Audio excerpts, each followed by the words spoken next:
Billy's symptoms accelerated after the age of 2.5, and his whole central nervous system was needed to be addressed. So he couldn't point, he couldn't imitate, he couldn't even tolerate finger paint on his hands. Everything that Billy couldn't tolerate, we had to teach him, desensitize him to it. For example, even pointing to what he wanted became something that we had to teach, literally. We also had to teach literally the art of imitation. And it's on a swing set, putting your legs up and down. We would pair the motion with the word.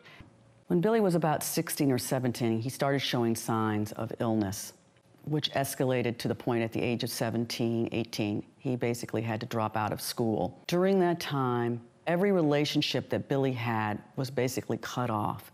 Every opportunity to communicate was basically cut off. So the only thing that was left was a canvas and some paint down in our basement.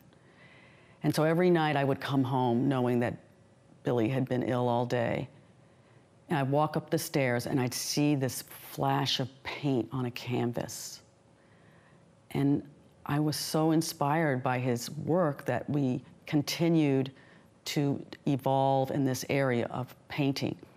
And I sensed that Billy had an uncanny sense for color, so I ended up going to all these different places to find tools that he could use to express himself in the form of an artist.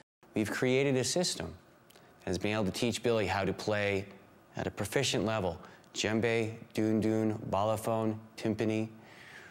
Our collaboration has exposed Billy to music of West Africa as well as music of the Americas. Our hope is that Billy, through knowing these different techniques and methodologies, will be able to be in live performance with other people in a collaborative environment.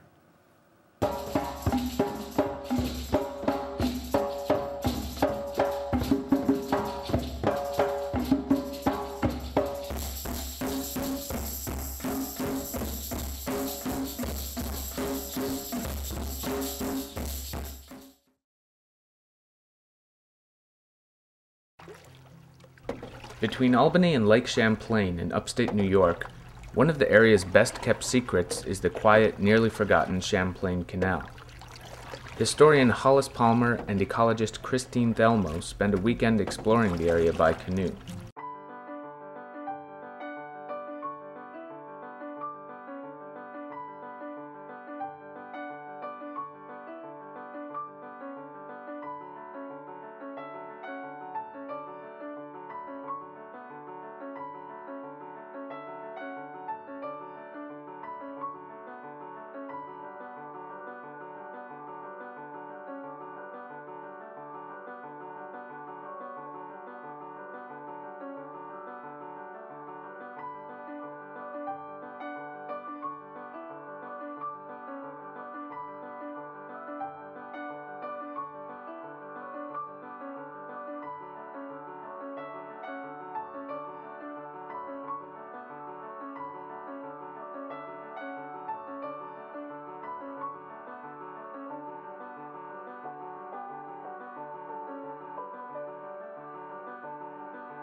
My name's Rick Loomis. I'm a photographer with the Los Angeles Times.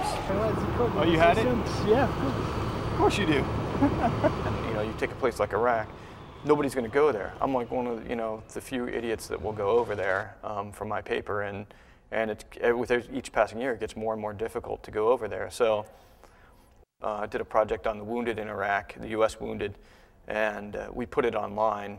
And within a couple of days, it had hundreds of thousands of hits on the website and generated hundreds of reader responses, of people, politicizing it, people saying, hey, we haven't seen this before, how come we don't see this every day, so you have, at times when you do this sort of work, the ability to sort of shake people up and make them think, and that's really what I want to do. I want to affect people.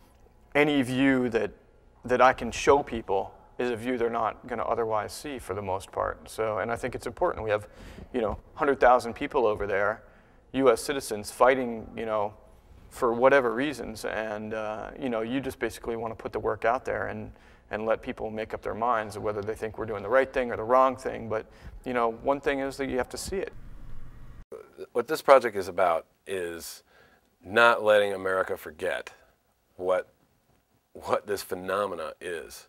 To me, I see this as a 21st century Dust Bowl.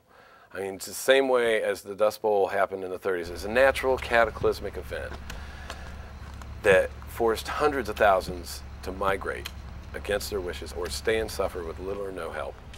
And it was an ongoing thing for years. It's something that we all strive to do in our daily existence as photographers. Whether you work at a newspaper or magazine or whatever kind of journalism you do, each time you go out, you're hoping that you're going to make a picture that someone will go, oh my God, and do something about it. Or conversely, even if it's a feel-good story or a good story, any kind of an image that will move someone to feel the way you do, which is what the whole idea to me of photojournalism is to communicate.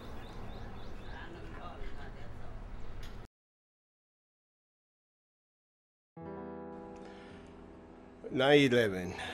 After I arrived there, I started taking pictures of the building on fire, and I saw people jumping.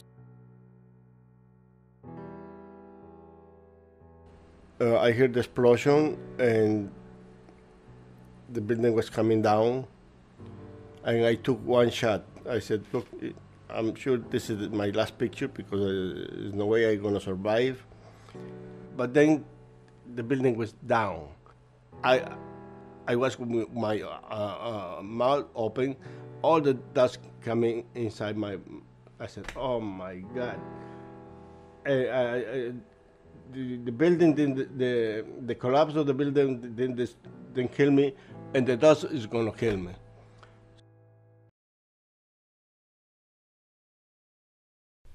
Yeah, things have changed. I wouldn't say it got that much better, but things have changed. We're back in them days, and if a black man done something, he got whooped with a whip. Mm-hmm. But nowadays, you don't get whooped like that. You get whooped with a pencil. Mm-hmm. You take your pencil and he don't whoop you, your whole family get whooped. Poverty breeds so many different things that we do not want to incorporate in the fabric of our society, but it's here.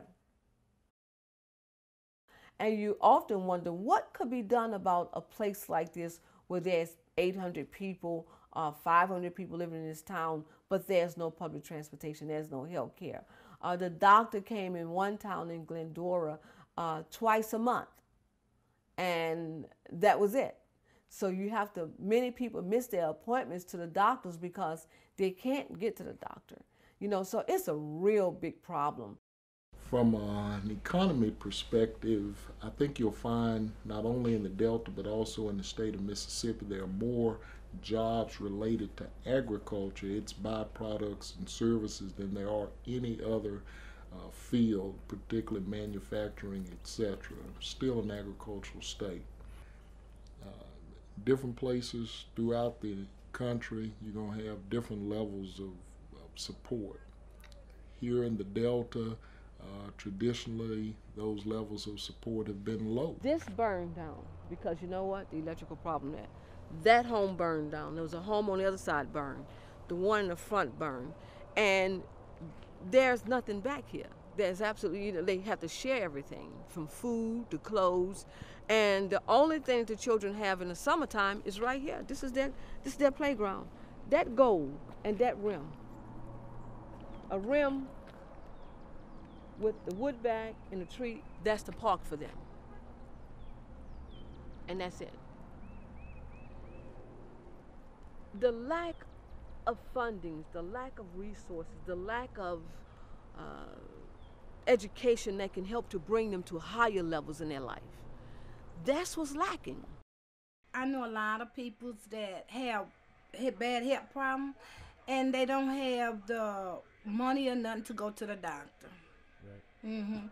So they problem go undone, and when they do get a chance to get to the doctor, it's too late.